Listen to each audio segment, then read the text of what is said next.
Hello दोस्तों, जिनका भी बिहार डाटा एंट्री ऑपरेटर का एग्ज़ाम है 24 सितंबर 2023 को, उनके लिए ये वीडियो बहुत ही खास है। उनके लिए ये स्पेशल वीडियो लेकर आए हैं। उसमें जो है सिर्फ यही क्वेश्चन लेकर आए हैं जो आपका न्यू सिलेबस आपका ऑफिशियल वेबसाइट पर दिया गया है, वो न्यू सिलेबस के आधार पर दिया गया है। अगर आपको सिलेबस मालूम नहीं है तो वीडियो अपलोड है चैनल पर, जाके आप लोग सिलेबस देख लीजिए। और वही सिलेबस पे आधारित सभी क्वेश्चन लेकर आया हूँ, तो इस सभी क्वेश्चन को आप लोग वीडियो को लास्ट तक जरूर देखना है, ताकि आपका एग्जाम में यहाँ से कम 3 या 4 क्वेश्चन आने की बहुत ज़्यादा संभावना है। तो पहला क्वेश्चन है, नीति आयोग का पदेन अध्यक्ष कौन होता है? तो नीति आयोग का जो पदेन अध्यक्ष है वो आपका प्रधानमंत्री होता है। देखिए यहाँ से ये क्वेश्चन 3 से 4 बार पूछा जा चुका है, तो इसलिए इस क्वेश्चन को थोड़ा अच्छी तरीके से याद करना है। लोकसभा के चुनाव के लिए पात्र होने के लिए न्यूनतम उम्र क्या है? तो देखिए लोकसभा का अगर चुनाव आप यानी कि चुनाव लड़ना चाह रहे हैं तो उनके लिए कम से कम न्यूनतम उम्र जो आपका 25 वर्ष होना चाहिए। अलीगढ़ आंदोलन किसके द्वारा शुरू किया गया था? सैयद अहमद खान के द्वारा जो है शुरू किया गया था।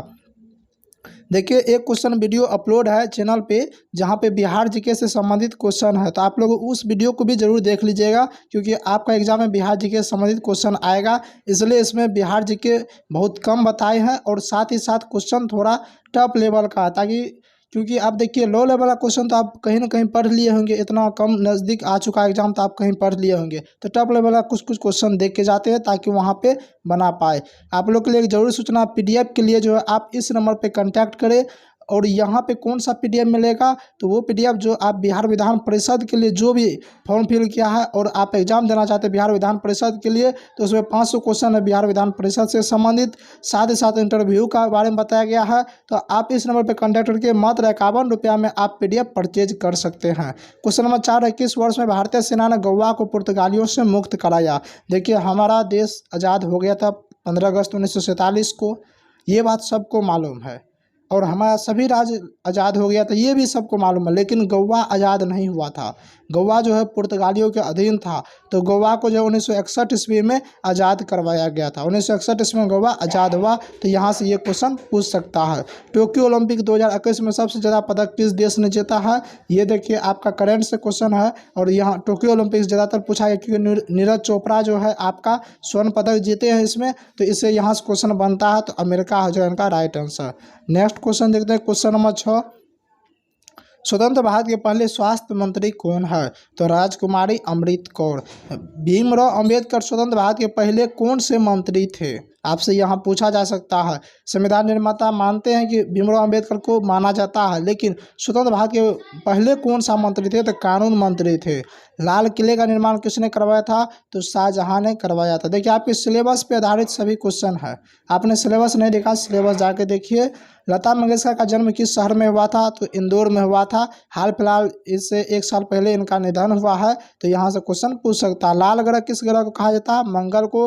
वहीं आपसे अगर पूछेगा अगर नीला ग्रह किसे कहा था? तो नीला ग्रह जो आपका पृथ्वी को कहा जाता है। ये भी क्वेश्चन पूछ सकता है। पेट्रोलॉजी किसका अध्ययन है? तो चट्टान का अध्ययन है petrology. Next question, question number 12, Bharat का मैनचेस्टर किसे कहा जाता है? भारत का मैनचेस्टर देखिए अहमदाबाद को कहा जाता है। भारत का मैनचेस्टर अहमदाबाद को कहा जाता है। इनको याद रखना, जो कि गुजरात में है। 2011 की जनगणना के अनुसार किस केंद्र शासित प्रदेश का लिंगानुपात सबसे अधिक है? तो पुडुचेरी का। केंद्र शासित प्रदेश पूछा है तो पुडुचेरी हो जाएगा। नेक्स्ट क्वेश्चन, एशिया के सबसे बड़े मरुस्थल का नाम बताइए। देखिए एशिया का सबसे बड़ा मरुस्थल जो है आपका गोबी मरुस्थल है। कौन सा है? गोबी मरुस्थल। वही पूछेगा दुनिया का तो सहारा मरुस्थल हो जाए, भारत का पूछेगा तो थार मरुस्थल हो जाए।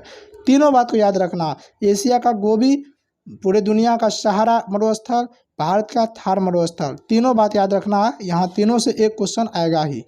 15वें वित्त आयोग का गठन कब हुआ था? तो 2017 ईस्वी में। प्रथम पंचवर्षीय योजना की अवधि क्या थी? देखिए आपका सिलेबस में पंचवर्षीय योजना भी दिया गया है, पंचायती राज प्रणाली भी दिया गया है। तो यहाँ से क्वेश्चन बनता ही है और आपसे आएगा ही। तो प्रथम पंचवर्षीय योजना की अवधि जो है 1951 से 1956 ईस्वी के बीच जो है आपका था। अब दूसरी बात, आपसे एक कमेंट करके आपको बताना, प्रथम पंचवर्षीय योजना का उद्देश्य क्या था? आप लोग कमेंट करके बताइए, क्योंकि ये क्वेश्चन आपके एग्जाम में आ सकता है। देखिए आप लोग कमेंट कीजिएगा, गूगल पे सर्च कीजिएगा, उसके बाद खोजिएगा, लिखिएगा तो आपको याद होगा। नेक्स्ट क्वेश्चन, क्वेश्चन नंबर 17, किसका नियम बताता है कि विद्युत परिपथ में किस संधि पर संधि में प्रभावित होने वाली धाराओं का योग संधि से निकलने वाली धाराओं के योग के बराबर होता है तो किरचॉफ का नियम हो जाएगा।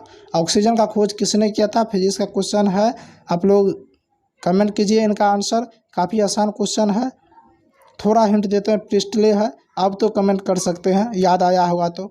क्वेश्चन नंबर 19 है, विटामिन बी की कमी से कौन सा रोग होता है?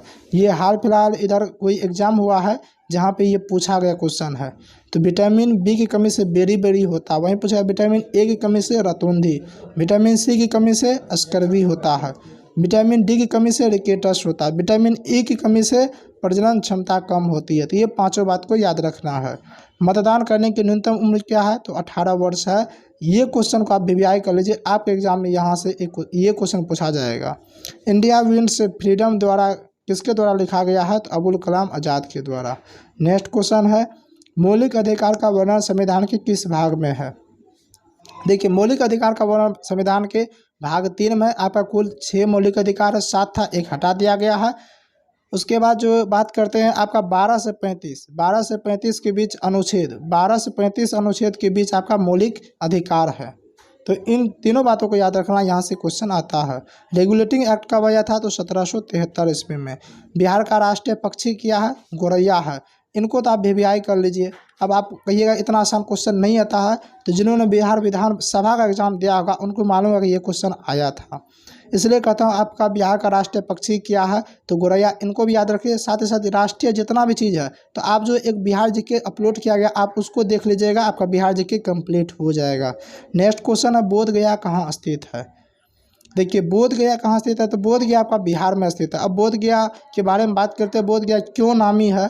तो देखिए, बोध गया में गौतम बुद्ध जो है वहाँ पे ज्ञान देते, वहाँ पे जो है महाबोधि मंदिर है, एक महाबोधि मंदिर है। इन बातों को भी आपको याद रखना, यहाँ से क्वेश्चन आता है कि महाबोधि मंदिर कहाँ पे है? तो बोध गया में। दूसरी बात, महाबोधि मंदिर को जो है विश्व विरासत स्थल कब घोषित किया गया है? तो 2002 ईस्वी में। 2002 ईस्वी में। ये बिहार पुलिस में पूछा गया क्वेश्चन है और आगे भी पूछा जाएगा, तो इनको भी आपको याद रखना है। वहीं बिहार का राष्ट्रीय पक्षी की बात हो गया, बिहार का राष्ट्रीय पेड़ की बात करें तो आपका पीपल हो जाएगा। बिहार का राष्ट्रीय चिन्ह की बात करें तो आपका बोधि वृक्ष हो जाएगा। और आपका बिहार का और जितने भी राजकीय है सभी आपका, यहाँ पे राष्ट्रीय नहीं होगा, राजकीय हो जाएगा। तो जितने भी आपका राजकीय सब संबंधित आपका वीडियो अपलोड है, आप लोग जो है उस वीडियो को जरूर देख लीजिए, बिहार से संबंधित सभी हो जाएगा। और आप इस चैनल को, अगर ये वीडियो आप लोगों को थोड़ा सा भी अच्छा लगा तो वीडियो को लाइक करें, और इस चैनल को आप लोग 100% आप लोग सब्सक्राइब कर ही लीजिए। इसलिए मैं बोल रहा हूँ कि अभी से लेके आपका जब तक डाटा एंट्री का एग्जाम नहीं हो जाता 24 सितंबर तक आपका इसी तरह का प्रैक्टिस सेट लाऊंगा, और वहाँ पे हर एक ऐसे ही क्वेश्चन लाऊंगा आपका सिलेबस पे आधारित, ताकि आपका जो है एग्ज़ाम में क्वेश्चन वहाँ से आ सके और क्वेश्चन आप बना पाए, अटैम्प्ट कर पाए। तो आप हमारे चैनल को सब्सक्राइब कर सकते हैं। तो मिलते हैं हम नेक्स्ट वीडियो में, तब तक के लिए जय हिंद।